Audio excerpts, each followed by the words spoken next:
After Church Show with Greg and friends. Welcome to the broadcast. It's your man GB, the host and producer of the After Church Show. And my little brother from another mother is on my right. What's going on, Massey? Hey, what's up, brother? Hey, man, you know how it is. Yes, sir. We're just cooling out and doing our thing up in the studio. If you're locked into us, we're on WXSL Street Legal Radio, www.streetlegalradio.com here in Baltimore City. We got a whole bunch to talk about today, man. Lots of stuff been going on.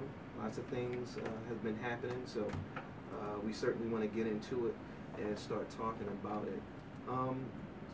It's kind of a somber note, but let's really talk about the victims over there in Italy. For those who don't know, there was a huge earthquake over in Italy, and according to BBC News, the death toll as of this morning was 290 people, man. Jeez. Just, 290 people so far.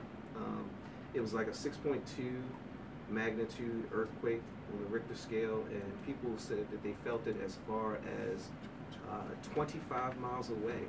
So just imagine the damage that has been done to those families over there. So we want to pray for the families, obviously, over in Italy. We want to certainly pray for the emergency workers. A lot of times the emergency workers are the ones who they get impacted too. The families are certainly hurt. Right. But the emergency workers, they have to dig through the rubble. They have to hear the voices. They have to deal with the stress of that. So we want to make sure that we pray for the emergency workers as well, and just pray for that country in general, because this is rough. I mean, that's a lot of people. I mean, we may not think that it's a lot of people as it relates to the size of the country itself, but they've already had a mass funeral where the local mayor and the local officiants had to attend that to bury a whole bunch of people at one time, because they're just finding people in rubble now. So if you have a praying heart, and we pray that you do, just pray for those people who are suffering over there in Italy. And also there were a couple tornadoes in Indiana that caused severe damage this week. So it's a lot of displaced people who are without homes and looking for food and shelter. So we want to always keep our hearts and minds on those people who are worse off than we are. So before you complain, take a look at the news sometimes, because there's always somebody that's got a little bit worse than you. Sadly, there's another incident that we want to pray for, and we want to make sure that we have on our hearts. There were two Catholic nuns, I don't know if you heard this in the news, but two Catholic nuns down in Mississippi that were found dead in their home this week. And according to NBC News, these two nuns were also nurse practitioners. They did a lot of work for the poor, a lot of free labor. They helped out in the community, did a lot of work for poor, disenfranchised folks. But Sister Paula Merrill and Sister Margaret Held, unfortunately and sadly, were both found stabbed to death in their home, and their vehicle was missing as well. So there's no leads right now. They don't have any motive at this point. But it's senseless violence. It looks to be, at the moment, it appears to be a random act. But it's senseless violence nonetheless. And it's a huge loss for the community. I mean, they were, according to a lot of news reports and according to a local parish, two beloved individuals who really looked out for the community, giving out shots and, helping with health fairs. They were nurse practitioners by trade.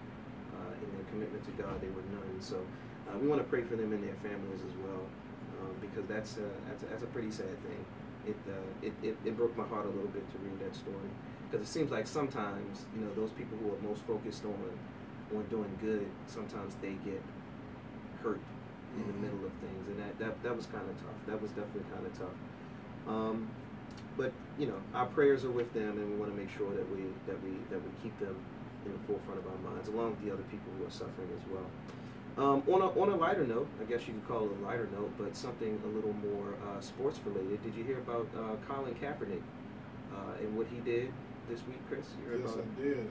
I applauded what he did. I mean, like we were saying before in one of our shows, it might have been last week, like when you're on that platform, use your platform. Yeah. And that's all he did. He used his platform. I thought it was great. Yeah, it was cool. He, for those of you who may not know, Colin Kaepernick is the, well, right now we can't call him the starting quarterback because he's actually trying to get his job back. To be honest, I believe was it a guy named Blaine Gifford? Is that who it is? Blaine Gifford. Yeah, he's going against Blaine Gifford for his for the starting position. But either way, he was the former starting quarterback and potential starting quarterback for NFL's San Francisco 49ers. Blaine Gabbert. Gabbert, thanks.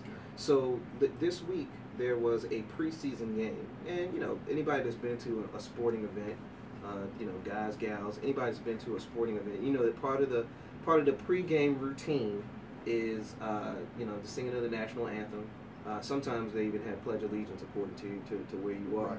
Right. But the singing of the national anthem is a tradition that's carried out all throughout this country, regardless of the level of sports. It could be a rec ball game for AAU, all the way up to the NBA and beyond.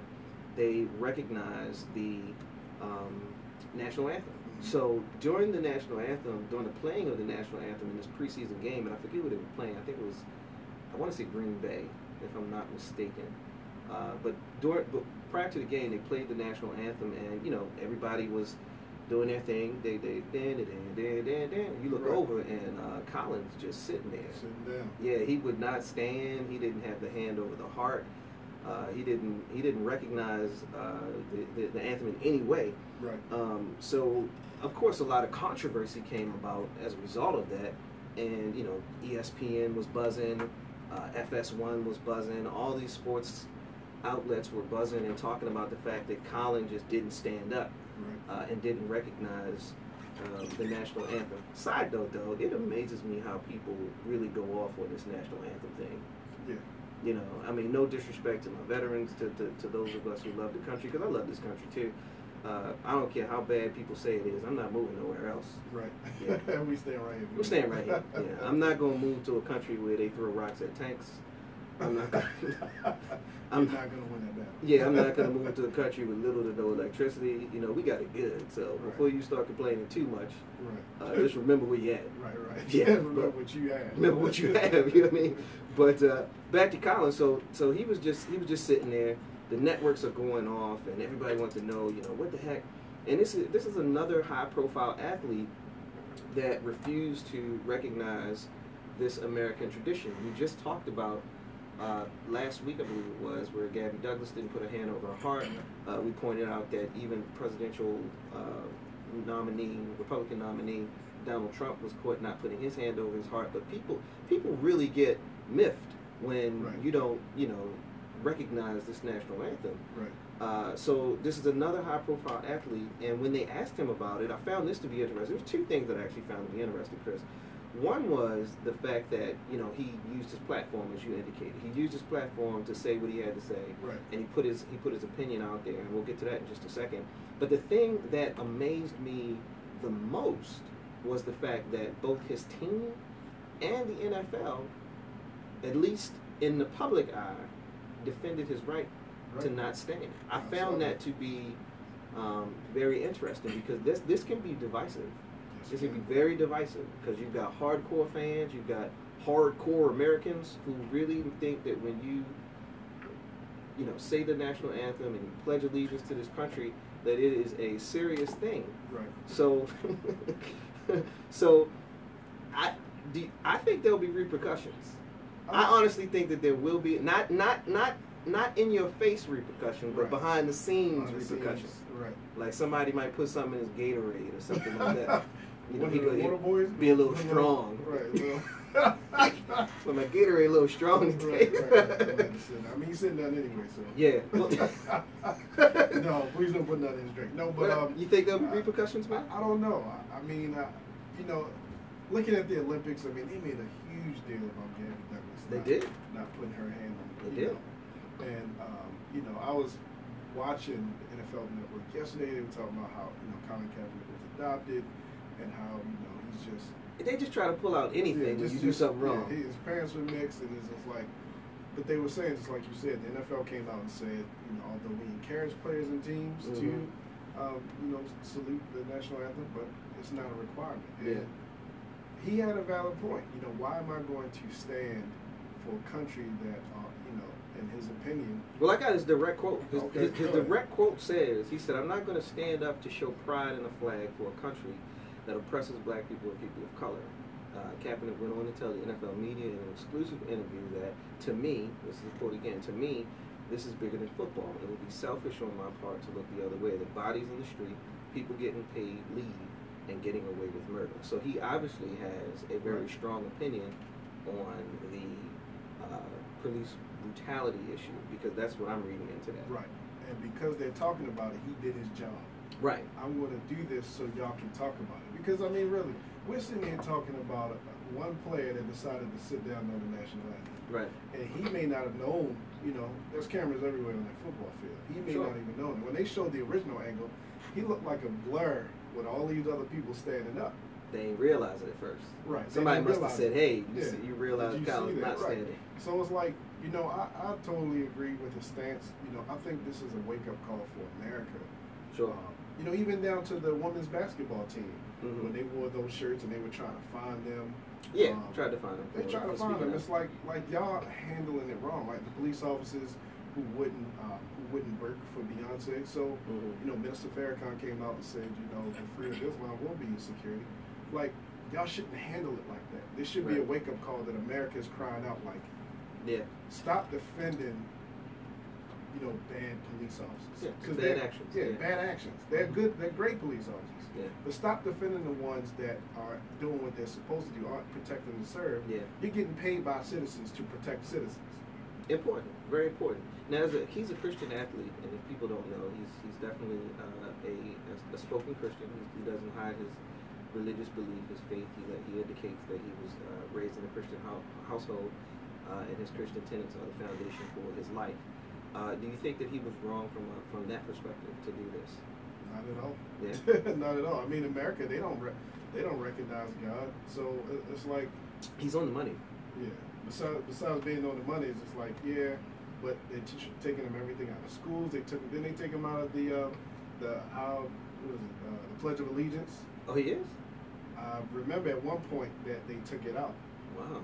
I remember at one point they took it out, and they just make it seem like when you're an athlete, look what they did to Simone Manuel. You know, edited her clips. We talked about that. Yeah, it's like, you know, just try to eliminate stuff. They just try to eliminate God, and they gave Tim Tebow a hard time. Yeah, he's another one. He came up in the same article. They actually were talking about Tim Tebow as well. The one that I was reading, it said that they gave, and literally it almost the same exact word. They said he was really run through the ringer basically for his outspoken faith, and they turned his whole kneeling before the game turned into more of a gimmick. Right. People were Tebowing all over the internet. To him, it was a prayer. Well, he was praying. Yeah, it was a moment of prayer. We called it Tebowing, and it's like you know, they just, anything they can do, or anything, you know, people that don't believe in God or don't want to hear God. Yeah. People have come out and said, I don't want to hear God, you know, when it comes to sports and all that. But you have a platform to use it. That's what Kaepernick did, so I applaud him. I do too. I commend him. And I hope other athletes kind of take a stand. I mean, I'm not saying that you don't. If you support the national anthem, then you know do that. But if there's something else that you can do that's taking a stand for justice, then use your platform. Do it. Yeah, I agree. I just found it to be interesting. I just hope that the guy doesn't have any repercussions, because of course people will say one thing while the camera's running, you know, but then they'll be putting like itch powder in his pants and stuff like that. Give him a hard time. So we'll see how it goes. Other things, man. I'm strolling through. You know, I stroll through the internet. You know me, because I'm 9 times out of 10 people, and I'm gonna be honest to you about this. When I'm on the internet looking around, I'm looking for stuff to laugh at, because I think that there's so much humor out there in the things that I find. So a lot of stuff makes me laugh. A lot of stuff really, you know, fires me up, and I start sharing it with friends. And like, did you see this video? Did you see this clip? You know, different things that we have going on to kind of provide humor for ourselves. So in the vein of humor, Chris, I actually saw a picture of one Bishop Eddie Long. Okay. And if you guys are, those of you who are listening right now, if you want to go out and you can Google like Bishop Eddie Long's new look. If you want to check this out real quick while we talk about the story, but if you go on the internet right now, or you put in Bishop Eddie Long's weight loss, you'll see a recent picture of the pastor of New Birth Missionary Baptist Church. It's a dramatic weight loss that happened within like 2 months. So the web can be cruel. You know the web can be cruel. Oh yeah. It's like a pit bull with no leash sometimes, and it's just roaming around the yard biting who it wants. That's really what some of these social media bullies are. But he looks different, like completely different. He went from, because we all know him as the muscle bound buff pastor from the bathroom scene. That's what we know him as. That's what I'm telling the truth. So that's the image you have in your head, the picture. But then when you see him, I mean, he looks like somebody's old uncle. He looked like Pookie from New Jack City. That's what it reminded me of. Right? It's not right the way, because he got the. You guys gotta check the picture out, but check the picture out. But according to Black America Web, because they did an interview, according to BlackAmericaWeb.com, he attributes the weight loss to a raw vegan diet that he's now on. So according to him, he's now eating all raw veggies, plant-based. He's gone totally plant-based. Everything is raw, and it's a strict vegan diet, which means there's no animal byproducts whatsoever.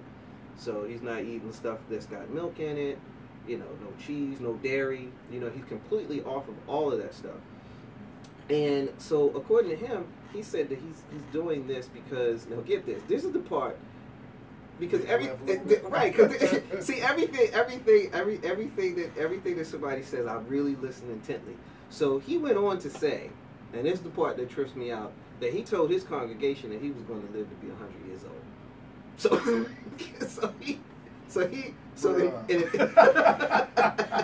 In an effort to make it to 100, right? He claims that he's not eating what he called the slave diet anymore. So the slave diet, according to him, included Popeye's chicken, honey butter biscuits, things like that. So he said, slavery, Popeye was right. Yeah, Popeyes was open back in it was heavy in the back in 1700s. But he said, "Oh my God, no more slave food." So he wants to improve his health. So he claims that he's no longer on blood pressure medication. He's feeling a lot healthier. He told his congregation he was going to live to see 100 years old. So now the internet can be cruel. So a lot of suspicions are being raised at this time about his health. Yeah. Now, of course, you know what they tying it to. Of course. We ain't got to go all into that. No, we don't. But they tied it into some previous history and some, we'll call them accusations. Yeah, allegations. Saying that he is now reflecting his choices. Right. His body is now reflecting his choices. So. Right. I don't know. I can't say. I know that you can lose weight quickly. I know people that have gone vegan. I know people that have done the plant-based diet. And within 60 days, I have not seen that big of a difference. I don't know. I mean, maybe I'm wrong with this, Chris. I can't say. But my whole point is, I don't know if this is legitimate or not. Right. I mean...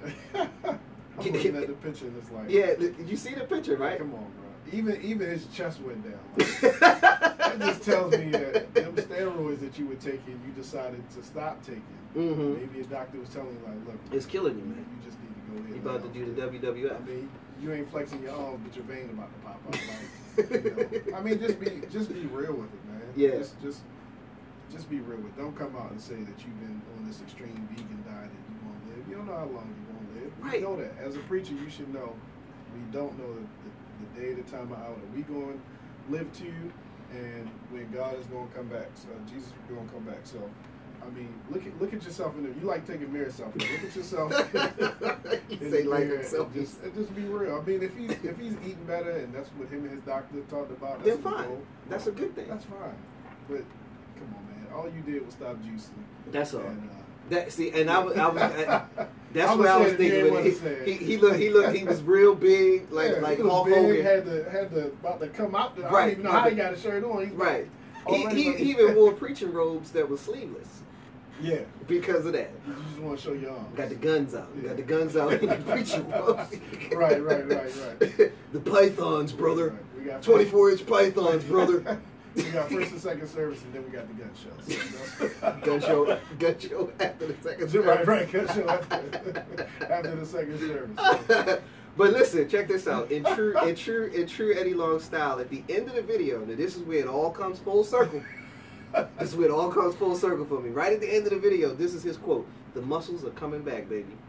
That's how he ended the video. So it's like, come on, man. You gotta get yourself together, Eddie. You gotta get yourself together, because all he's doing is giving us more stuff to laugh at, right. and when he should be giving us. He took the headpiece off because he balled down. Well, yeah, that didn't happen. That had a tie in the back, didn't it? Like you could I don't even know. had like a shoestring around it, man, to make sure it wouldn't come off. Man, he gonna get us in all kinds of trouble. Anyway, if you just tuned in, you tuned in to right. Tell your bishop start wearing that rug on his head, right. and we will leave him alone. Right. Oh man, if you just tuned in, you tuned into the After Church Show with Greg and friends. We're live in the studio, WXSL Street Legal Radio, www.streetlegalradio.com. Please check out our website, www.theafterchurchshow.com. And also, check out our social media connections as well. When we come back from the break, we're going to read the ACS question of the week and the poll results, so you can know exactly what your opinion was on our question of the week. Stay tuned, stay locked to WXSL Street Legal Radio. We'll be right back in just a moment. Welcome back to the After Church Show with Greg and friends. You're tuned into WXSL Street Legal Radio. I'm your host and producer, GB, and I've got my brother Massey in the studio with me today. We also want to give a shout out to Sade, our engineer. She is the reason why you can hear us, so we definitely appreciate her in all that she does today. What you drinking today, Sade?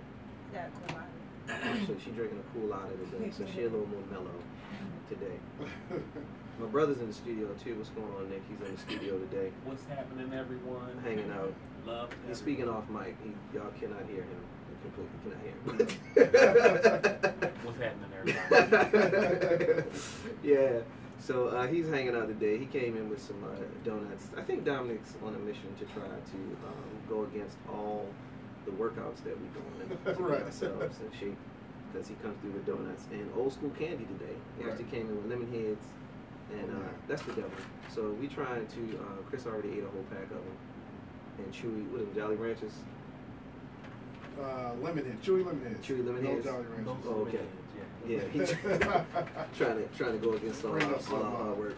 Frozen broccoli pops. Frozen broccoli pops? From Like Martin, right? frozen broccoli pops. Oh my goodness. Hey, so we had our ACS question of the week this week. So we want to thank all of you who actively participate in that. We certainly appreciate your responses, and we thank you for your opinions. So this week, the ACS question of the week was this: after more than a decade of advocacy from the Muslim community, the Baltimore County School Board recently voted against allowing schools to close for 2 Muslim holidays during the school year. So, we here at the After Church Show posed the question: do you believe this decision is a fair one, or should the school system show more tolerance for other religions? We definitely had some feedback on that, so we thank everybody who weighed in. Nobody thought that it was fair, which, you know, that was good to see. Right. I didn't think that that would be the case, but nobody thought that it was a fair move. We did have one undecided listener who was kind of, I guess, in between with the opinion. But a vast majority, and the remainder of those who voted on this in particular poll, said no, that it's not fair.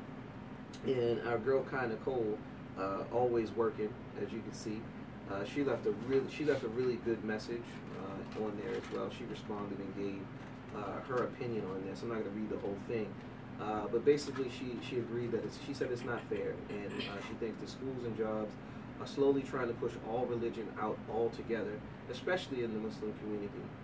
But she thinks that it's more based upon fear and what's happening in the news than upon the fact that they're just being intolerant. So I I actually agree with that, and I'll get more into my opinion in a moment. But what do you think about that, Chris? What were your thoughts on that? Baltimore City Schools voting against it. And here's an interesting stat though. Obviously, there are 11 votes that are required, so it was voted out 6-5. So it appears that this has the attention of some people, and there are people on the board who are tolerant and voted in a manner that reflected that, but they were outvoted by one. So what do you think about that, man? Excuse me. I just think it's. I just don't understand how, we can have, the kids can get out for Jewish holidays, and that's what it's for. And Christian holidays. And Christian holidays. Christmas being one of them. Yep. But to deny Muslims their religious right. So you're saying that it's okay for Christianity. You're saying that it's okay for Jewish people, Judaism. But for the Muslims, no, you guys can't have a holiday. I think that first of all, I think that that's violating their rights. If you have a freedom of religion, you should be able to get certain things that come with that. And in that case, like I was saying with the other holidays, for them not to allow this vote to go through says something. Yeah. And it also speaks to how how I can't speak for the United States, but at least for Maryland or Baltimore, whoever is making these votes, how they view Muslims. Yeah, I think so too. Because there are two holidays, and to my Muslim brothers and sisters, if I get this the way I pronounce this is incorrect, please forgive me, but I believe it's called Eid al-Fitr, which is the celebration of the end of Ramadan, and then Eid al-Adha as well. So there are two holidays that they wanted to be recognized by the school system. And this is what I found to be extremely interesting. They actually didn't propose using extra days because, as you know, the kids now, they get, and I'd rather say the teachers now, get what's called professional days. So they have professional days during the school year. I believe it's like 2 or 3 of them. So what the group that brought this up proposed was that they use 2 of those days because the kids are out anyway. So really, it was really just an attempt to be recognized at the end of the day. They weren't taken away because there's and any of my school teachers can weigh in online with this, but I believe there's a certain amount of days that they're required to go to school. You can't go under that amount. They have to meet that criteria to count as an academic school year. That's why they're so nitpicky about snow days, and sometimes when you think it's unfair that a school isn't closing, or it's unfair that the school stayed open when it's hot, a lot of times it has to do with that aspect of it. Like we have to hit a certain number of days, and the school has to be open a certain amount of hours to be counted as a day before they can close it. So this group was basically just saying, listen, they're already closed. You've given these days to the teachers per se. So all they wanted was, in my opinion, to see the names of their holidays recognized by the school system to say, hey, fine, we'll say that it's for this day, it's for that day. And I looked into this, and it says that Maryland laws and regulations designate which holidays school systems have to close for, including Christmas and Thanksgiving. So local school systems decide whether they want to close for the Jewish holidays. They've obviously made the decision to do that. While Baltimore County, as well as the surrounding counties of Anne Arundel, Howard, Carroll, and Harford County, close for 2 Jewish holidays. Check this out: Baltimore City doesn't. So it's really up to that school district to decide whether or not they want to close. But a federal court's appeal during 1999 said that, and this is the kicker. It says that in 1999 they made the decision that if a school district had plausible secular purpose to close schools during religious holidays, when they would have a high rate of absenteeism, they could close it. So in other words, the school system has the power to make the change, but they will not make this change at this time. And that's just, like I said, it's just crazy. Now, I understand about Baltimore City because I know a little bit just about the way that Baltimore City is ran. That's not so much of a religious type of deal because of the nature of a lot of the students, a lot of their homes. And because that's another reason why Baltimore City is usually one of the last ones to decide what they're going to do as far as closing, as far as delays, because most of those kids, them going home isn't good, or they're not eating at home. So Sure. Baltimore City, Some of them get their meal at school. right, they get their meal, and that's why the city has a program that during the summer they can come and get meals and things like that. So they try to look more so at the kids, but all the counties, especially the richer counties that, like you said, they're closing for professional holiday. Yeah, which is nothing. Yeah, it's not even a real day. It's just a day. It's a break for the teachers, and God bless them because I know they need it. Oh yeah. But that's really all it is. Yeah. So you can't even recognize the fact. Yeah. And then that's not even all the teachers. That's the ones that are Muslim and want to celebrate that. So Right. even if you're still going to have it where, because I think most professional days, if I'm not mistaken, the students are out, but the teachers or some of them have to come to school and just for like training, just like Sure. debriefing and what's going on. So it's like you're still talking about a selected few. Yeah. And the school, the children aren't there anyway. Right. So I don't understand that. I actually think, in as far as the city goes, you have to look at the demographics involved, Right. as well. If in like this Court of Appeals said in 1999, if there's plausible secular purpose. So if you think about it, in the county there is a large Muslim community. The percentage is something like 13% or something like that. I was looking it up. It's a pretty significant amount. Right. Of people who are Muslims in the county. So that means that these people want to be recognized, and they should have a right to be recognized. Yeah. I don't think that they should not. Whether you believe the same or not, this country is not based upon that premise. Right. It's supposed to be based upon liberty, justice for all, etc. So I think that it's like Ka said in her response. I really think that it's probably based upon a biased view of Muslims in general. Just to call a spade, yeah. Because I think that that's ignorance. Most people, and if you listen to a lot of these ignorants that get onto TV, and they believe that every Muslim is a terrorist and every terrorist is a Muslim, and that's just the stupidest thing that you could possibly do with a group of people, is to lump them in with the actions of a couple of extremists. And that's probably what is motivating and fueling this position, because you can't possibly tell me that there's any other logical reason for that type of response. Right. From a worldwide perspective, the number one religion worldwide is Christianity. Mm-hmm. Guess what the number two religion is? Islam. Islam. Yeah. So it's plenty of people, and all of them not, blowing things up, as people say, and committing acts of terrorism, and doing that type of rude and crazy stuff. No different than, every black person's not a thug, and every bald-headed white person's not a KKK member. You know what I mean? Right. We got to stop this generalization of people based upon our ignorance and our perspectives, which is limited in a lot of instances. Right. So I was blown by it. I was like, man, they can't even give something of that nature to a group of people, and they've been asking for this now for like 5 years. Right. 5 years. How can you continuously keep asking for something that should be simple? It should never be that hard.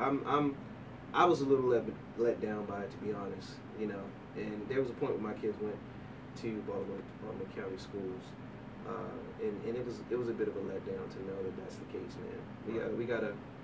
We definitely got to stop allowing ourselves to be perceived this way, and allowing ourselves to be put in this position as a country. Period, man. It's just sad. It's just kind of sad when you think about it. So on other topics, man. What about the fact that churches now have so much security? Yeah. It's like we're to the point now where we have churches that have security teams, almost like police forces, based upon the size of the church and based upon the and it's not even all the larger churches, because I know even small churches that's got security. Right. I mean, they might be like, what's the guy from Martin? Old Otis. They might have old Otis there. Or it's like the deacons that really just kind of watch. Yeah. My church has. Or the deacons that work out. Right, They'll be the ones that they won't be security. I'm on my security Oh, I forgot about that. That's right. Okay. That guy didn't have to worry. Up in here with top flight security. Right. Of the world, Craig. Not just the city, the world, Craig. I would die for this. I'd die for this. It's very much needed. Because you got to remember, and people got to realize, because I've had people ask me, why do churches need security teams? This church, the times are completely different. Yeah. Look at what happened down. Well, shoot, we needed them back in the day too. Right. That's really when we needed them. Right. But go ahead. You know, you're not just watching the pastor. You're watching families. We gave a story before on this very show where a guy thought someone was sitting in the seat and pulled out a gun on him. Yeah. Now, what if he just started? He went to the car, came back with a gun, and shot the guy. Now, what if he just started shooting off and shot a kid or shot your spouse or shot you? Like, it's very much needed. Unfortunately, it is needed. We have a story to follow that Greg's about to give you, but it's needed in churches. Yeah, it's a couple, man. I think, and here's the thing. I think we should really be able to go, and this is my point. And I know that the point that I'm gonna make, I'm making the point knowing what the counterpoint is already. Right. But you should theoretically be able to go to your house of worship and not have to worry about that. Right. It's the house of God. The last thing you should have to worry about while you sitting up in there praising Jesus is, did I pack my Glock today in case something pop off? Right. You shouldn't have to think that way. But based upon where you are, you know, like I've been in churches, man, and you know, I've been in churches where when it was offering time, they locked the door to make sure that nobody ran up in there, because everybody know offering music. Right. So even you can, when that usher put the left hand behind the back. Right. You can sit on the church steps, and as soon as you hear that offering music, you come in there. Everybody get down, because you know what time it is. Mm-hmm. And you got them two big baskets up front, chock full of money. And it's the kind that folds, not the kind that jingles, because that's the kind that's the kind they want. I don't want your jingling money. But yeah, so I think that I'm saying that knowing what the counterpoint is because I know that we need it nowadays. Right. But it's a shame that we can't go up in the house of worship like that, because the enemy comes in so many forms now. You know, and unfortunately, this means that we have to be aware of the enemy's presence in our churches as well. So, you know, having an armed or unarmed security guard or even off-duty police officers at the church has become the norm now. You really start to see that now.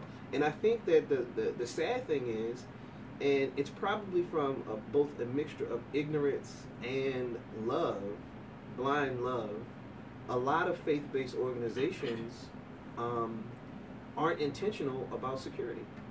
They just aren't. And I think that this attributes to the fact that they've become places of criminal activity and targeted for criminal activity, because the average person assumes that there's not going to be a problem if I come rob the church.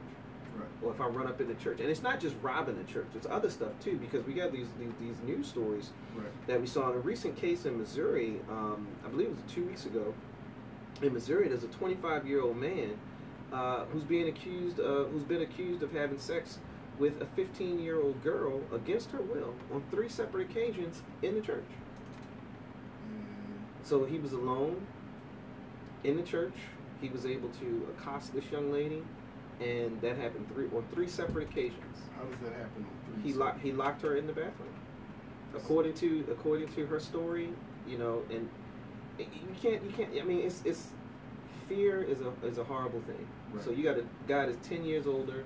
This is what he's being accused of, and he's been locked up for it. You know, but the case is still pending, and things have to go. Then we had a Pikesville man, which this is a local case. A Pikesville man was a volunteer at a local synagogue, and he's now serving 5 years in prison for the possession of and distribution of child porn. So he was taking pictures, you know, not of naked kids or anything like that, but he was just taking pictures and labeling them. I guess there's a way to label them to let people know what it's all about. Right. And he had all these images downloaded on his PC. They finally caught him. 5 years that he's going to be serving as a result of that. That's happened in a synagogue. And then last year, we read a news story about a gentleman who and I use the word gentleman very loosely, but right during the course of a service, he took a 6-year-old girl into a bathroom and he raped her. And this is a person who was a repeat offender. So it means that he had a record.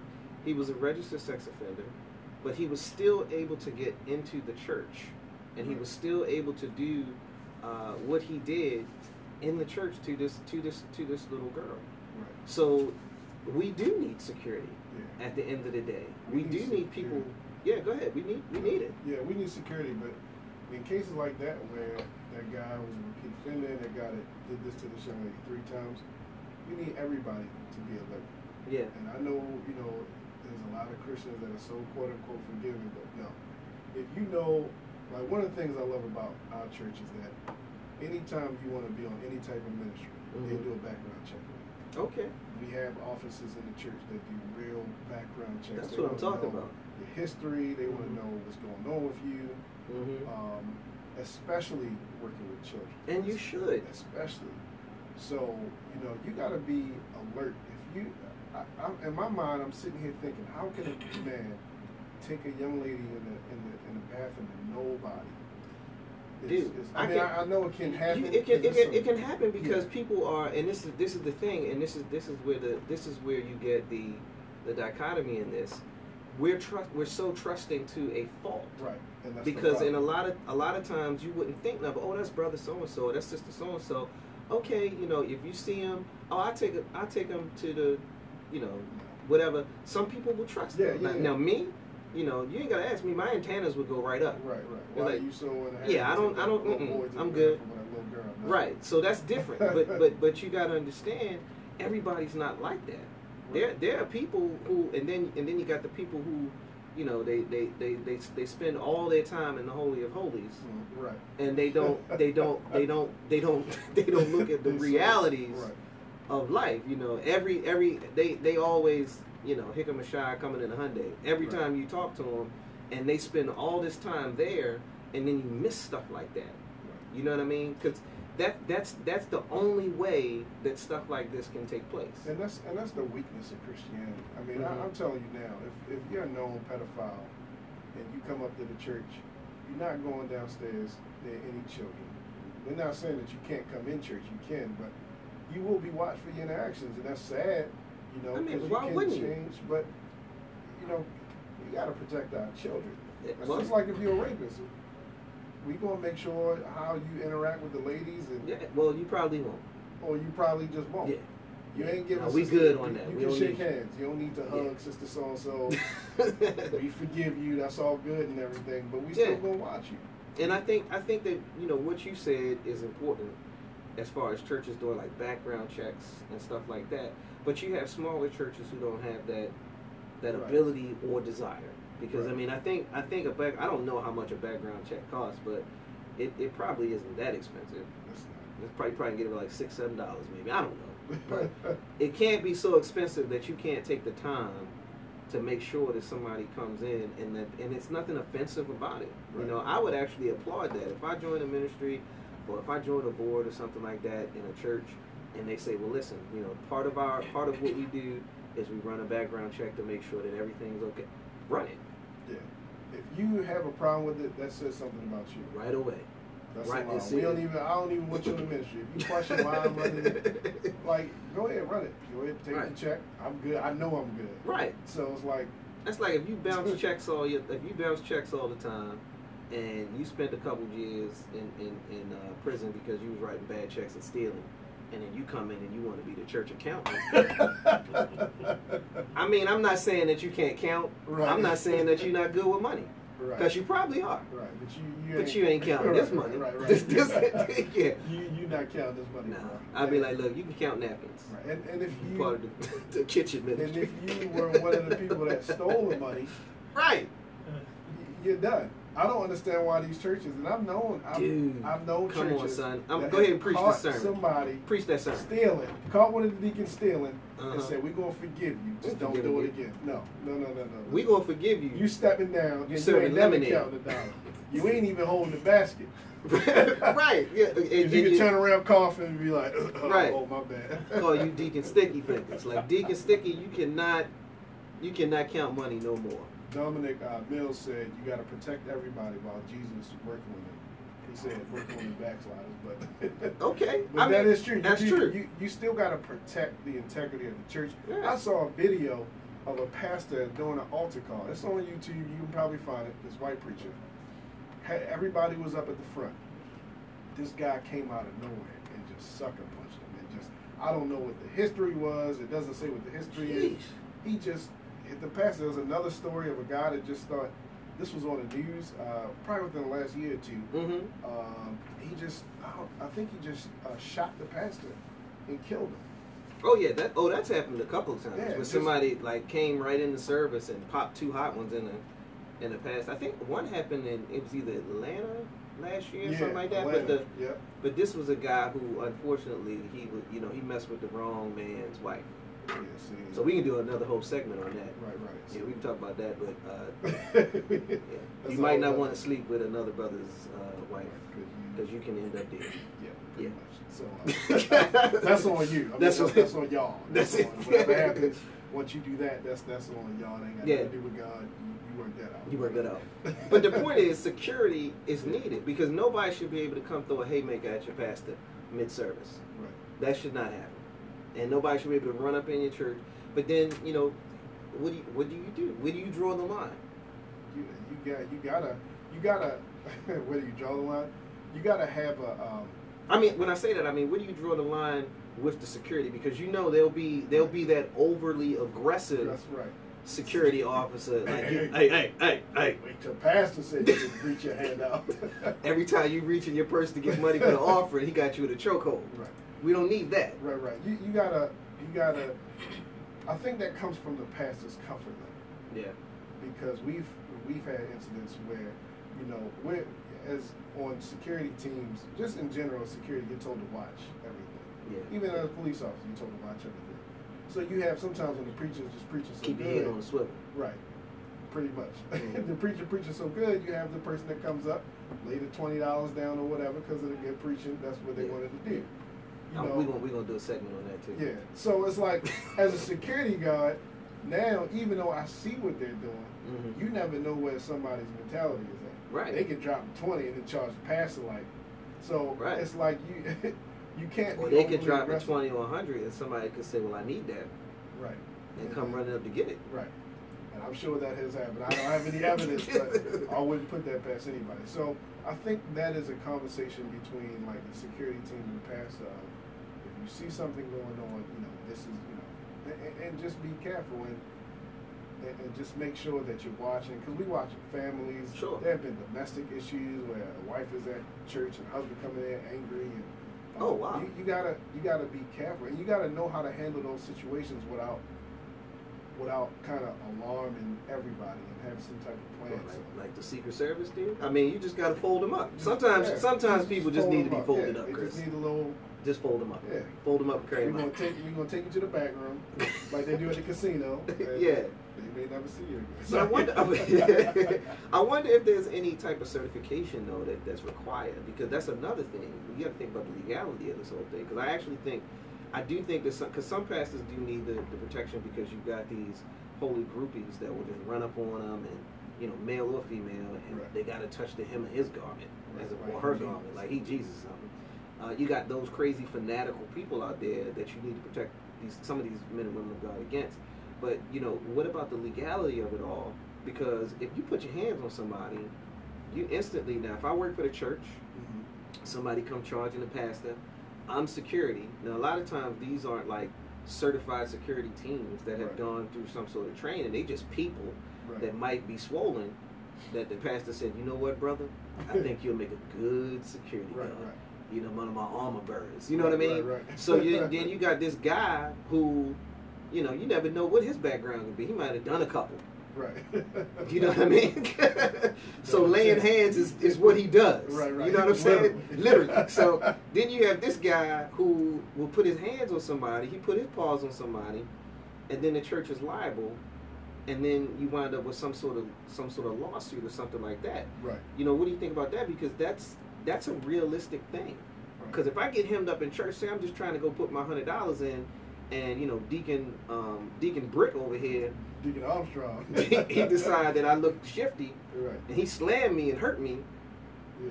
then I sue the church. Yeah, that's funny. Because even, and I understand what you're saying, like, what about the legality of it? Because even an off-duty officer, I mean, if you are an off-duty officer and you working for the pastor and you grab somebody, you flip them, and then they can see you. I mean, that's just kind of a... Sure, because they train with that Krav Maga. They're going to take you down. Right. You're going down today, boy. Right, like all this. And I think that's just kind of one of those situations where you got to deal with it if it happens. Because in reality, it's no really... That's not like, it's not the Secret Service, unless there's a pastor out there that's hiring the Secret Service. I know, like, you never know. Certain pastors, like Benny Hinn, I know all his people. Hallelujah. Right. I know his people carry guns, all of them.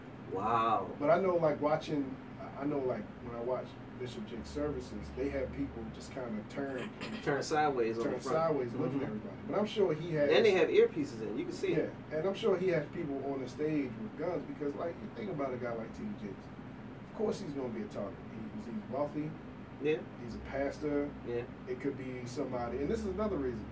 You know, people blame pastors for anything and everything. True. Because that word you preach, I was supposed to get that promotion, I didn't get it. That was your fault. Or because I'm gonna need that money, pastor. Right. Well, because I you told me that the devil wouldn't get my marriage, and then my wife left me, and my husband left me. Mm-hmm. It's like, oh, they gone, so. Yeah, it's your fault. So you gotta be careful, man. You don't know the mental stability of people. Yeah, true indeed, man. So interesting topic nonetheless. We appreciate you guys' feedback on the ACS question of the week. We reached the top of the hour, so we're going to take a quick break, but keep it locked to WXSL Street Legal Radio. You are tuned in to the After Church Show with Greg and friends. Enjoy the break. We'll be right back in just a few that are happening. I saw something that really tripped me out, man. This was... I have to say that this was funny. That's really the only thing that I can say about this story. So, up in a place called Canoe Township, Pennsylvania, the Pennsylvania authorities arrested and charged an 18-year-old Amish teenager last week with drunk driving, right? Yeah. So, here's the funny part. You know they don't drive cars and stuff like that. In Amish country, this dude he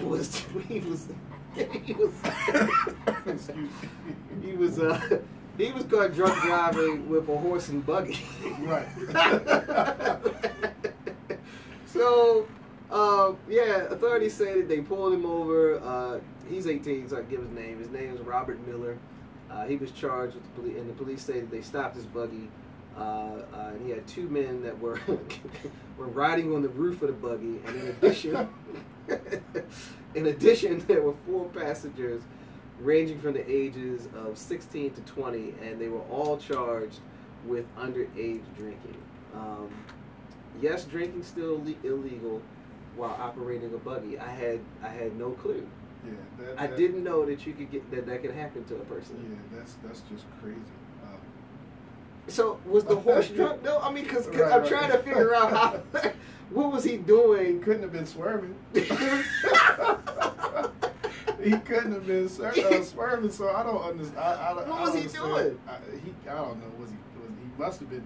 It had to be the 2 dudes on the roof. See, right. it's a lesson there, because it's always somebody that's got to take it too far. Right. Get in the buggy. Get in the buggy. Right. Why you on the roof of the buggy? Right. Why you on the roof of the buggy? And he clippity clopping down the road. Man, I thought that was just the funniest thing. And I'm like, what can you say? That's like driving drunk, getting pulled over for driving drunk with your trailer, your tractor trailer. I mean, your lawnmower. Lawnmower, right? How can you get? I've seen that. That can happen too. Well, were they on the highway though? Were they dumb enough to go on the street? They were on the road. They were on the road. Well, see, once you're on the road, well, maybe that's the connection there. Right. Because the buggy was riding down the road. So I mean, but dude, that is, to me, that's hilarious. That's funny. Did they get him for speed? No. I'm thinking, like, what did they get him for? That's funny. He had to just be. It was the 2 dudes on the roof, man. Maybe just public intoxication. That was ultimately yes. Yeah, that's. I'm looking at the charge, but yes, it probably sold it was the 2 guys on the buggy. Wilding out on the top. Wilding out. Just going with doing it. some crazy. And then the horse, I mean, the horse just... So Oh my gosh, that's funny. That's too much for me, man. That's too much for me, man. That's funny. I tried. I told you, man. It's funny stories that get me. It's the stuff that shouldn't be there. That's the stuff that gets me, man. I was really just I was blown away by that. Funny. Yeah. So anyway, drunk driving. Just for those who might be thinking about it, even if you're on horseback, it still counts. Right. Or in a horse-drawn buggy, it still counts. So, nonetheless, so we had an interesting poll. I saw an interesting poll on Christianity Today, and it posed the question. It says, if you were invited to a same-sex marriage wedding event, would you attend? Why or why not? So it was a very interesting article, and it posed the question to believers, and the responses were kind of equal all over the place. So the question came up in our meeting as one of the topics that we would go over today, and with the added twist, like, what if it was your child? If you're the parent, and then it's your child, so you have your belief versus whatever you decide to do. But would you attend or would you not attend? So some of the responses were very simple, very predictable. Some people said that based upon their beliefs, that's just not something that they would do, and they wouldn't attend for that reason. Some people said that, out of love and respect for the person, that they would attend, whether they agreed or not. They would just attend out of love and respect. There was a portion of the responses that came in that said, absolutely, there's no reason why I would not. And then there was some undecideds. Right. So what do you think about that, man? If you got the invitation, because 2 questions. If you got the invitation, say it was for a friend, would you go? Right. And then if it was, say, for your child, would you go? That'll be kind of hard for a child. It changes a little bit. Yeah, it changes changes the dynamic of your beliefs, because it's like you'll do anything for the child. Some people will. I've had this conversation. My cousin, she's married to a woman, and we have a great relationship. Yeah. She texts me, and I found her text to be very funny. She texts me. We always talk about it. She texted me and said, "Would you be offended if I invited you to the wedding?" And I said, "No, but don't be offended because I'm not coming." And she chuckled. She laughed. Yeah. Because she knows where my beliefs are, but it's always respect between us. When I see her wife, I embrace her. That's my family. That's my cousin. Sure, absolutely. They have a son. That's my little nephew. I've never that's one thing she loves about me, because my family can be very judgmental. And when they first found out, that she was getting married to a woman, a lot of people turned their back on her. Sure. Christian people. Yeah. And it was like, I'm not, we don't share the same beliefs about everything. Right. But that doesn't mean that I would, I would treat you any different, and I don't. When I see them, I love seeing them, the family, and it's great. But she understands my point of view. Yeah. I believe that witnessing certain things, you'll be held accountable for. Now, not everybody believes that. That's just my personal belief. But I'm not going to judge you for what you want to do. I wouldn't go to a wedding where I know a man was beating a woman. You know what I'm saying? True. I couldn't witness that because I just couldn't. Why be a part of it? Right. So it's not different. It's just my own belief. So, but I would still respect you. But again, as a child, I can't answer that. Yeah, it's tough, isn't it? That's a twist. Because it's right like, there. do you neglect your child when they may feel like they really need you? And take your views out of it, or so that's kind of a hard question. Yeah. I appreciate the honesty. Now, and I share your sentiment to a degree. I think that if I'm just invited, like just straight out invited, it's not my child. We'll go to the not child first. My answer would be no. However, I would do it in a way where I did not demoralize or degrade the person who invited me. It would be a very dignified response, articulating, my reasons why, without demoralizing. Because I think that that's a mistake that a lot of people make, is because we may have a different perspective on things, that judgmental nature that people tend to have will come across in the way that they address it. Right. You know, and that, in my mind, is wrong. You should never put yourself in a judge's seat where it comes across in your voice, the way that you speak to a person, even if you adamantly disagree with whatever it is. Right. You know, I have this, my wife and I have this philosophy that we share where we always try to use the sandwich technique, and Okay. I've talked about it all the time. It's something that I learned a little while ago in corporate America is what they call it, but it's basically where you start off positive, you put whatever the negative is in the middle, Okay. and then you end positive. Right. So your first and last impression It's positive. is positive, Okay. but you can still accomplish whatever it is you've got to say. Right. So I think that my response would be dignified in that regard, where I would handle it that way. It changes when it's your child, though. Right. You know, and I don't want to teeter on the line of sounding like a hypocrite, because I'm not hypocritical in any way as it relates to it, because my beliefs would not change. Right. But then you have that piece of you as a parent that says, you know what, it's my child. Right. You know, if I gotta stand there in silence, at least stand there because they need me. Right. You know, so it would be difficult. I'm not saying that I would, Right. but I'm saying that I could certainly understand that it would be a much more difficult decision Right. if it's your child. And my overall response is very simple. I think like this about anything, and I have a way that I think about anything that I'm asked to be involved in. This topic, any other topic included, and it's very simple. If I don't believe in something, or if I don't think that something is right, then I don't participate. Right. And that's really how it goes. You know, that you can invite me over to play poker on a Thursday. If I think that that's wrong, Hey, I'm just not coming. Right. You know, and that's the way. No offense to you. Right. It's just I'm not coming. Right. And I think people just take certain things to an extreme, and they don't Mhm. have to be. It can You don't be have so to. simple. It can be just a conversation like, Yeah. "Will you come?" Respectfully, no. Yeah. Well, they Okay. have that on invitations. Right. I respectfully decline. Right. And that's that. It doesn't have to go any further than that. That doesn't make you less of a friend. No, Just it like doesn't. you said, if somebody invited you somewhere, Yeah. If If you you tell don't me, go- look, man, all the fellas going out next week, we going down Magic City, and you know we're gonna and please, listeners, don't act like you don't know what Magic City Right, is, but right. we going to Magic City. no, ain't that city. Yeah, ain't that city.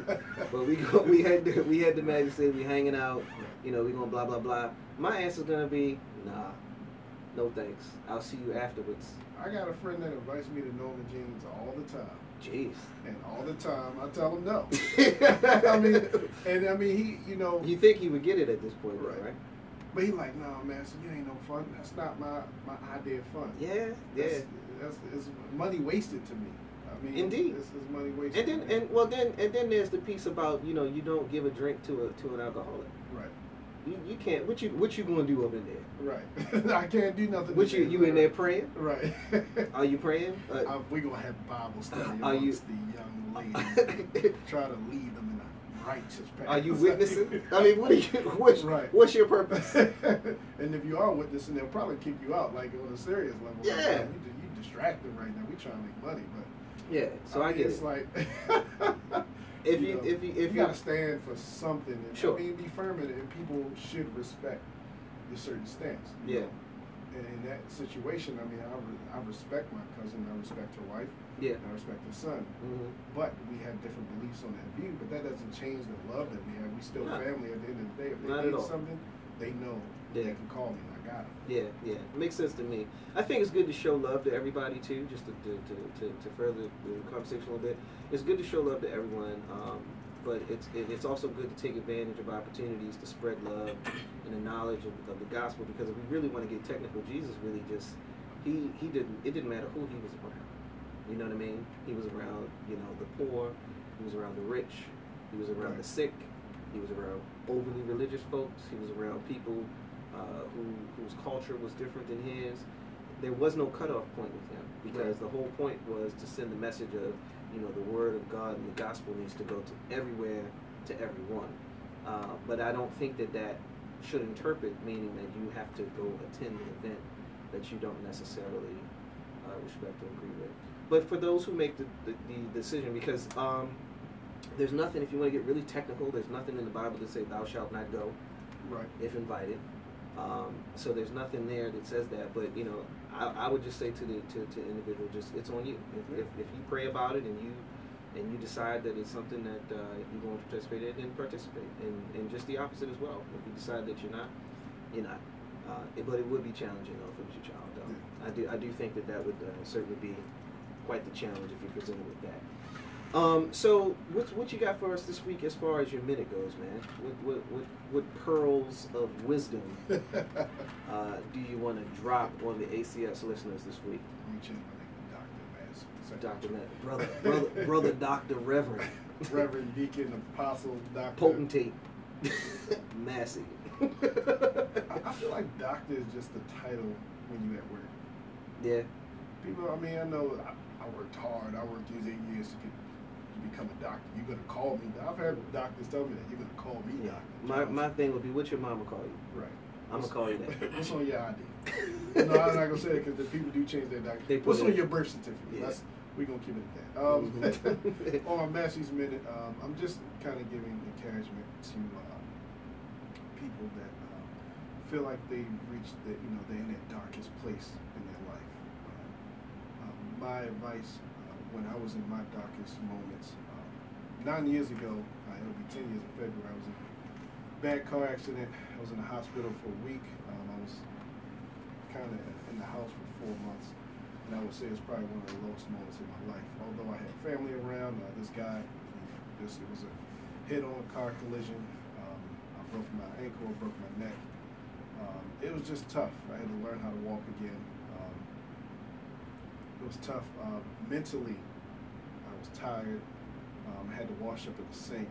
It was a long road. And I was in my darkest place.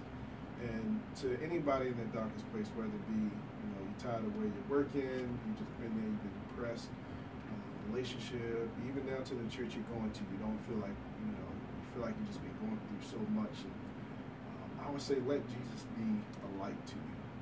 I had to learn that, and it sounds so cliche when people say, say things like that. But as we've had guests on here, dealing with mental health issues, and we had Keisha Hall here, prayer, and I've learned this kind of really being at the church I am now, and going to the International Prayer Summit with Archbishop Nicholas Williams and Bishop Mark Pierce, Rock City Church. Prayer definitely will get you out of those dark places. And all it is just you talking to God.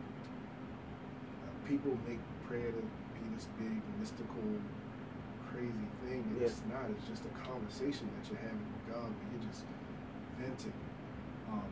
As men we're taught not to cry, but I always say that crying is a healing agent. When you cry, you're allowing yourself to, one, be vulnerable, and two, once you get all the hurt and anger and whatever else you're going through, that's when God can really start moving and allowing you to heal. Mm-hmm. He can't heal you if you won't allow him to. And part of that process is crying. Part of that process is like when you're in that deep, dark place, to just allow Jesus to be your light in that darkness. Get a mentor. Greg has been my mentor since I was a teenager. I was about to make a joke. This man's been my reverend since I was a little boy.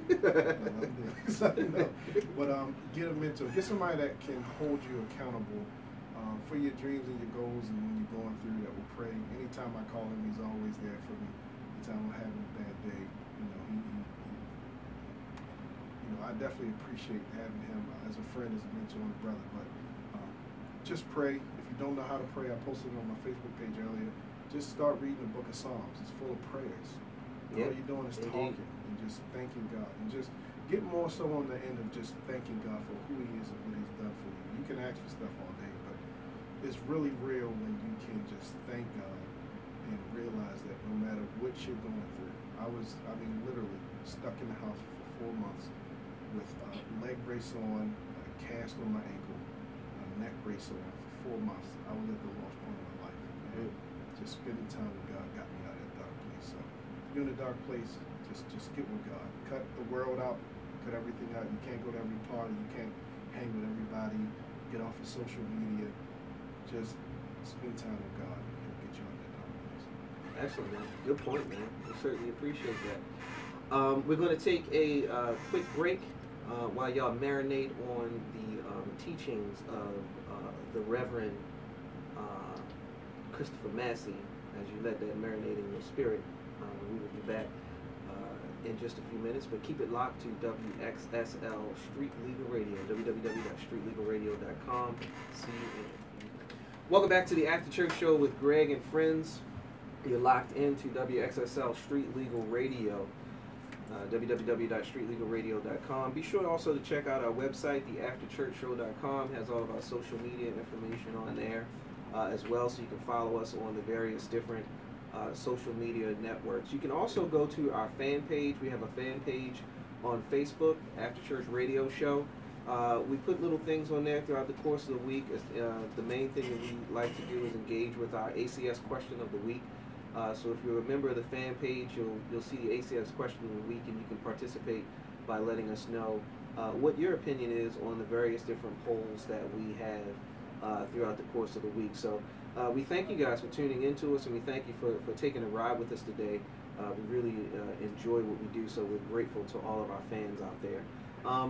Next topic, Chris, we had a story that we saw this week, and we both actually saw this one, kind of talked about it, but a recent report revealed that the Baltimore City Police Department was using aerial surveillance camera systems to monitor criminal activity in problem areas. A lot of people got upset because they weren't aware of it before that they were doing it. But the social media outlets have been on fire about this matter since it was confirmed in the news earlier this week. So a lot of people posted comments that opposed the actions, saying that it's an invasion of their privacy and they don't want nobody looking at them, blah, blah, blah, blah, blah. And then there were people that actually posted comments in full support of the action, right. As well, saying thank you, there'll be some things that will be caught as a result of this, blah, blah, blah. So how do you feel about this as a private citizen is the question. Do you think that this is okay? Do you feel comfortable with it or not? I'm not gonna I'm not gonna be the person that, let me rephrase that.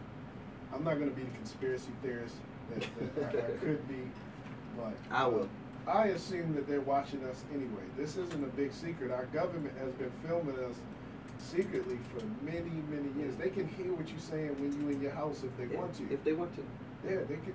Enemy of the State. If you don't believe that, go rent or download Enemy of the State with Will Smith, and you will see the truth. Right. So it doesn't bother me. I get the idea that they want to use it. They want to use it for just in case, to watch what's going on, to catch criminals faster.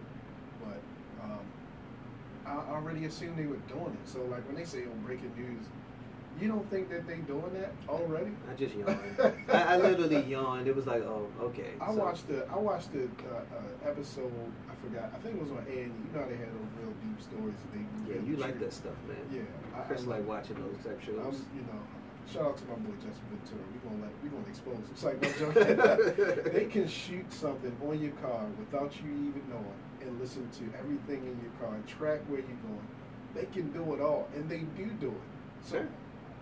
This isn't a shock. That's the whole thing with the cell phones now, right. where they what is it called, a mock tower or something like that, so they can find your cell phone. Right. Please, they can listen to your conversation with these mock towers. That's really all it is. Somebody can sit outside your house. They have movies about this. Yeah. Sit outside your house. They can hear what your phone conversation is. They can hear what you're talking about. Dude, I have always said the stuff that we see in movies. Now, if you pay attention, the stuff that we see in movies is always 5 or 6 years behind. Right. So once you see something in a movie, it's been happening probably for a decade or two already, and you don't even realize. They just revealing it to you, through propaganda, and that's how you massage it into your psyche. I don't want to get too deep on radio, but basically, if I introduce it to you in another form, like i.e. entertainment, then your brain accepts it. So then when I really tell you that I'm doing it, it's like it's almost a subconscious thought to you. Like it's no big deal. Right. You know, so that's kind of, and my wife probably rolling her eyes right now because I stay on the conspiracy theory thing, but I think that my opinion is this. Here's my opinion, honestly, and I agree with you 100%. I assume that everything that I'm doing is being watched anyway. Right. I mean, if you look even down to car insurance companies now, and they're trying to do it as well. If you put this device on your car so we can see what your driving pattern is, then you'll get cheaper insurance. What do you think that is? It's a monitor. Right. It's going to tell me where your car is parked, where you're driving, how fast you're driving it. Next thing you know, you talk about, you call up your insurance company and say, yeah, I was just sitting at the light and, you know, somebody plowed into me and I wasn't even in the car. And they'll pull up the information from this little device and be like, well, we had the car doing 65. Right. And we showed that it stopped all of a sudden. You sure you wasn't driving it? Gotcha. That's like, there's been times where I've Google search something or Amazon search something. Yeah. And I go on Facebook and right I in see your an feed. ad in my feed for that very same thing. Come on, that people. That is not coincidence, people. Wake up, America. So the fact that even with the blimps, when those blimps, before that one just got away and they stopped their program, they didn't tell you what they were doing. Right. They just put them up there, and then when people started asking, they were like, oh, it's facing the base, you know, we got to get some aerial shots and all that. Right. They're doing it anyway. That's straight paramilitary, bro. Right. Why you think a blimp is always over a major football game? Come on. We don't need a blimp to take pictures. Or to show ads. Exactly. So ads in the stadium. They watching the stadium, baby. If something pop off in that stadium, it's gonna go down. Right. That's all it is. Right. So, but either way. It ain't just regular police in the stadiums, I can tell you that. Yeah. They especially with heightened security and all these things going on. Mm-hmm. Oh, it's some go get 'em boys around. You say go get 'em boys. But back to BPD. So I think that, you know, the surveillance to me doesn't bother me at all. To be quite honest, and we said this in our meeting, man. But from like a Christian perspective, the thing is this: if you aren't living in a way that is wrong, then there's nothing wrong with surveillance. There's surveillance at the gas station. There's surveillance at your favorite mall. There's surveillance at just about every other stoplight now. Those aren't speed cameras. Right. And you find them in both the good and the bad neighborhoods. So I don't want to hear, you know, people, the only difference is that you see the boxes in some of the bad neighborhoods, they got the blue light on them. Right. I guess they just letting you know. Yeah. You know, and it's real open. But if you ride through the various different suburban areas, you look on those lights and you see that little telescopic lens up there, that camera. What you think it's for? It's not for traffic. It's for surveillance. Yeah, and they watching it. Just like you said, as a Christian, there are people that are always watching. I've learned that, you know, there are times when I just want to take a break from social media, and I'll post it just in case, because I don't want people to think like, oh, he left or he deleted me or whatever. Not that some people think that you died if you're not on social media. Is the brother okay? Like I'm fine. I'm just not logging in today. So that's why I make an announcement. Hey, for the next 30 days, I just won't be on. You won't see me. So people, but I've realized that every time I post that, it's somebody who don't like my posts, don't like my pictures or anything, that say, hey man, you've been an inspiration. I hope you don't leave and you come back soon. And I'm like, well, I wouldn't even know that. So it's like somebody is always watching you, watching your every move. And it's not just people that has a secret agenda. It's people that some ways, you know, somehow, not necessarily somehow, but God is using you to bless them. Sure. And you don't even know it. And that's why it's important to live a righteous life. Live a righteous life as best you can, man. Because if not, I mean, there's never a point when somebody's not tuned into what you're doing. Right. Plain and simple. So I'm not surprised. I'm not upset. And for those people who are getting upset and all mad because there's a plane flying over you, taking pictures of you, get over it. Because it was planes flying over you way before that plane flew over you. Right. It's just now that now Baltimore City got a couple planes that they use them. That's the only difference. But we see you. Yes. We drones, always see you. There's drones galore out there now. Right. They got one that looks like a bird. I actually watched. It was a advertisement. It looks and flies like a bird. It has an erratic pattern, so you don't know that it's a drone. It flies like a bird. It looks almost like a crow or a raven. Crazy, right? That is crazy. Exactly. So you'll wind up. Somebody's got a picture of you somewhere, and it's nothing you can do about it. Just I always say there's no such thing as privacy. There's only privacy laws. Because privacy went out the window a long time ago. And I read a while ago that that's the reason. Back in the day, a lot of people used lead paint because when they were doing the satellite stuff, they couldn't see with your house if it had lead paint. I don't know. Oh, like how Superman. True that is. Like Superman can't see through lead. Right. I don't know how true that is, but it's like the government is going to do what they want to do. People All up shouldn't in your be house. shot. Man. I mean, what do you have to hide that you worried about? They watch you through your cable box. Yeah, they do. we gonna have people go home and put pillowcases over there. Over their cable box. I got a joke real quick before Yeah. I get to your thoughts. So I'm not going to say any names. So one person was talking to another person. I'll just say it like this. And there's a picture. See, it's a drone. There's a picture of a drone that looks like a bird. If you don't believe me, Google it. Google it. Just go. Yeah, that one looks like a seagull. I'm not exaggerating. It's a drone. Fly right up to you. Walk. Right. You like that? Look at the birdie. Right. Look at the birdie. Taking pictures. Go ahead and tell you. Right. So real quick.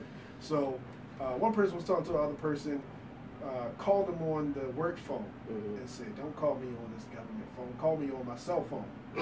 And I'm like, so you think your work phone is a government phone? Right. You work in a doctor's office, right? So you're not like White House employee, but you do realize that they can listen on your cell phone probably easier than on your work phone. Yeah. I just thought that was that signal funny. runs through a satellite, right? And they can tell where you are. Yeah. So it's like I just had to tell that story. I thought it was very funny. Hey, bro, I got you, man. I got you. Good stuff, though. Hey, no privacy, people. But final thoughts are this. I was just thinking about this, and it all spawned from a news story that I saw last week. And my thoughts are this, very simply. Good Samaritans do still exist. I watched a recent news story about a young man, local Baltimore youth. He was playing basketball with his friends. And unfortunately, he was shot by a stray bullet which left him in critical condition. So, our hearts and prayers definitely go out to him while he's recovering. But what happened while he was in the hospital is what prompted the thought, Good Samaritans are still around. According to shock trauma officials, the young man's name is Lamont. I won't give his last name, but his name is Lamont. He used 25 units of blood when he was admitted to the hospital because of the severity of his wound, of his gunshot wound. While he was in the hospital, his mother organized a blood drive in her son's name because she was thankful for the work that the hospital had done and how they had moved so quickly to save his life in the midst of his injuries. The blood drive was held at Shock Trauma, and they got 70 donors, which is nearly double the usual average whenever they have a blood drive. So this made me think, you know what, there are good people in this world, because the people that donated blood, various different cultures, various different genders, but there are good people in this world, and despite all the negativity that's in this world, and despite all the things that we see on TV saying that, good people don't exist, or, always talking about the negative, because that seems to be what the media likes to focus on, there are those people who are still willing to lend a helping hand whenever it's needed. So it made me think about Hebrews 13:16, where it says, "Do not forget to do good and to share with others, for with such sacrifices, God is pleased." So what am I saying? I'm saying this. The ACS challenge of the week is this. While you're out and about this week, while you're doing your thing, while you're taking care of your family, running errands, going to work, whatever you find yourself involved in this week, I want you to do one thing. Find an opportunity to be a good Samaritan in somebody else's life. Find an opportunity this week and intentionally look for an opportunity to help someone who is in need. It can be the person standing on the corner when you know you've got change in your ashtray. It can be somebody that's hot that needs a glass of water. It can be somebody that needs some food. It can be as simple as helping somebody take bags of grocery from their car to their front porch. But whatever it is, find an opportunity to do good this week. Let your light so shine that other people will recognize and know who Jesus Christ is based upon what you do and not what you say. This has been the ACS Challenge of the Week. This has been the After Church Show with Greg and Friends. I'm your host and producer, GB. To my right is my man, Massey. He's always holds it down with me. Big shout out to Kai Nicole. We know you're listening, dear, and we appreciate you, and certainly want to shout out our engineer, Sade. We've enjoyed the broadcast today. We hope that you've done the same. Keep it locked to WXSL Street Legal Radio, www.streetlegalradio.com. Have an awesome day and be blessed on your journey. We'll see you next week.